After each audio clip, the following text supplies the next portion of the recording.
The sun beat down mercilessly on forward operating base courage as Sarah Collins stepped off the transport helicopter. Dust swirled around her boots, coating her civilian clothes with the fine powder that seemed to cover everything in this corner of Afghanistan. After 6 months apart, she was finally going to see her husband, Captain James Collins, a decorated Army Ranger respected by everyone on base for his tactical brilliance and unwavering courage. Sarah shielded her eyes, scanning the bustling compound for James's familiar silhouette. "Mrs. Collins," a young soldier called, jogging toward her. "Captain's just finishing a briefing. He'll be here any minute. Quick pause. Comment where you're watching from, Nas, and if you love these stories, hit subscribe now. The next one will blow your mind, and it's even crazier." Sarah nodded, adjusting her bag while taking in the fortified walls, guard towers, and the purposeful movement of soldiers going about their duties.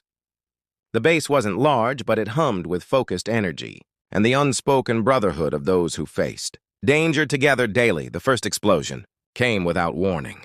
The ground beneath her feet shuddered as black smoke billowed from the eastern perimeter. Shouts erupted across the compound, followed immediately by the distinctive crack of gunfire. The young soldier who had greeted her drew his weapon, eyes scanning for threats. "Ma'am, we need to get you to shelter. Now!" Before they could move, a second explosion tore through the command building. Sarah's heart stopped. James had been in there. Without thinking, she ran toward the smoking structure, deaf to the soldiers' shouts to take cover. She found James outside the ruins, blood staining his uniform as he directed his men through the chaos. Relief flooded through her until she saw how pale he was. He'd been hit by shrapnel but remained standing through sheer force of will.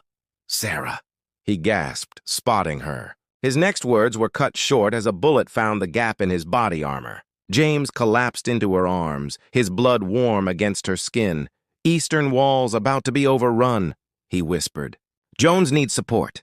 No reinforcements for 20 minutes." His eyes locked onto hers one last time before his body went limp. Around her, the base descended into chaos. Through her tears, she saw Staff Sergeant Marcus Jones, a man James had compared to Medal of Honor recipient Leroy Petrie, shouting orders, trying to organize a defense against insurgents now breaching the Eastern Wall.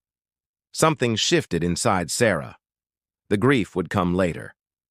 Now there was only clarity. She gently laid James down and reached for his M4 rifle, still warm from his hands. She checked the magazine and secured his tactical vest over her clothes. "Ma'am, you need to get to the bunker," a medic urged, reaching for her arm. Sarah shrugged him off. "I know how to use this," she said, her voice steady. James made sure of that. She moved toward the eastern wall, instinctively staying low as bullets whizzed overhead. Years of weekend shooting with James at their Texas ranch had prepared her for this moment, though nothing could truly prepare anyone for war. She reached Jones's position just as 2 of his men fell wounded. The insurgents had breached the outer defense and were pushing forward with alarming speed. "Mrs. Collins?" Jones's eyes widened in disbelief. "Tell me where you need me." Sarah cut him off. "James taught me how to shoot. I won't miss." For the next 47 minutes, Sarah held her position. Her world narrowed to the rifle sights, the rhythm of her breathing, and the advancing shadows of enemy fighters.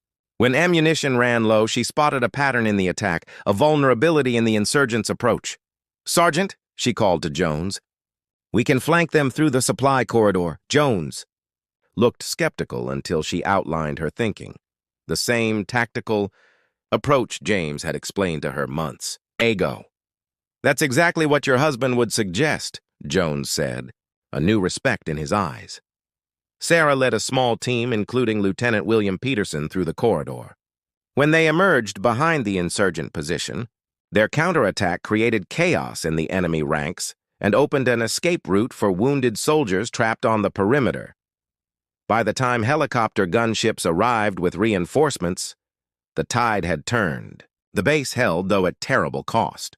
16 American soldiers had fallen, Captain James Collins among them. In the aftermath, as medical teams treated the wounded, General David Petraeus himself arrived to hear the full report. "Mrs. Collins," the general said, I've seen courage take many forms in 3 decades of service. What you did yesterday ranks among the finest examples I've witnessed." Sarah returned to the United States with her husband's body. But within 6 months, she had established the Collins Foundation, training military spouses in basic combat and survival skills. Her program would eventually be adopted by branches of the armed forces, saving countless lives in future conflicts.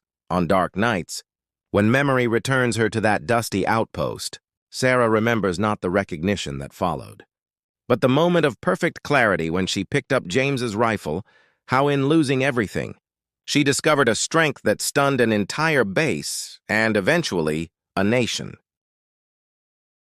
The mist clung to RAF Woodbridge like a shroud as Elizabeth Harrison adjusted her nurse's cap and finished her rounds in the medical wing. Spring in England brought perpetual dampness, but the chill in Beth's bones came from within, 3 weeks since the telegram arrived with those terrible words about her husband.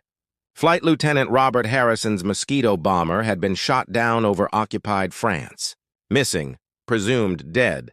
Beth had collapsed that day but reported for duty the next morning. The war wouldn't pause for her grief, and neither could she.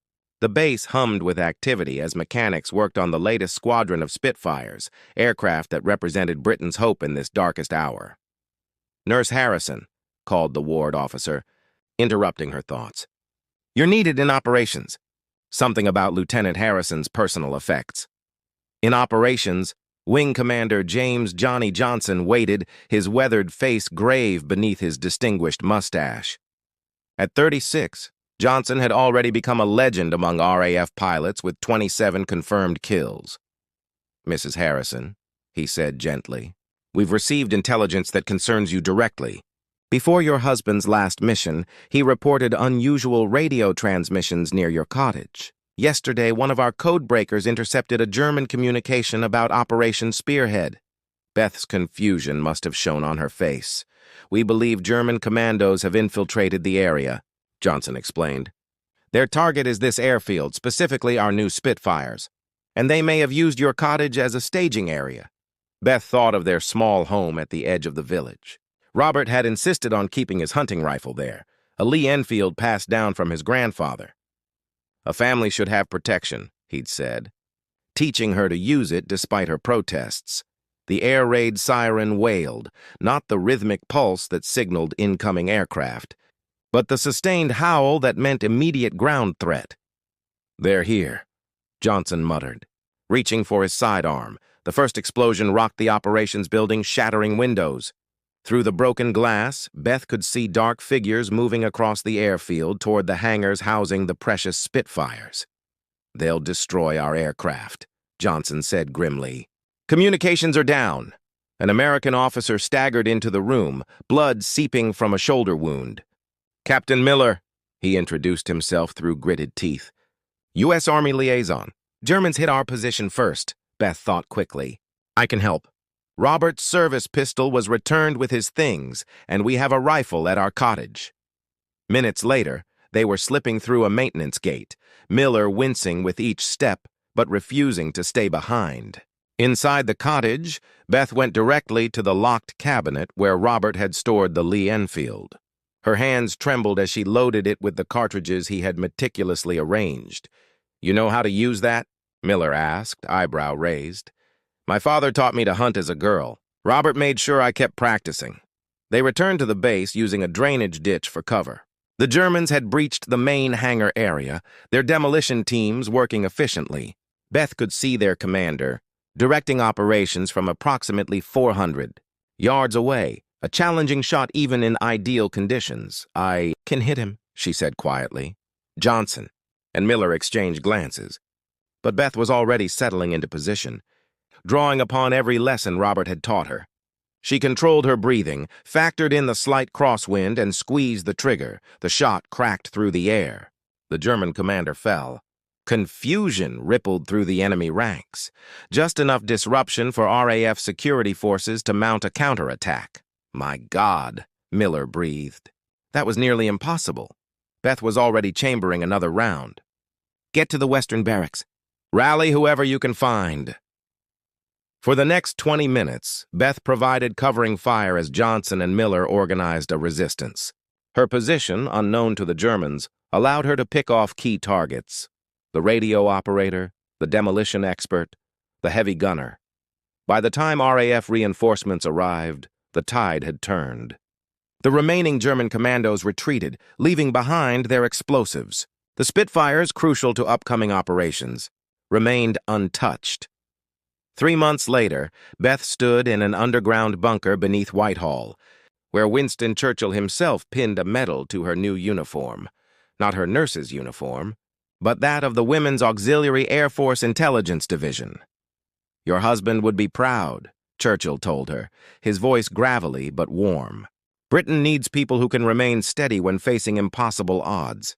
Years later, when historians wrote about the preparations for D-Day, few mentioned the German commando raid that nearly destroyed a critical squadron of fighter planes. Even fewer knew about the nurse who took up her fallen husband's rifle and changed the course of a small but pivotal battle, a woman whose quiet courage continued to serve her country long after the guns of war fell silent.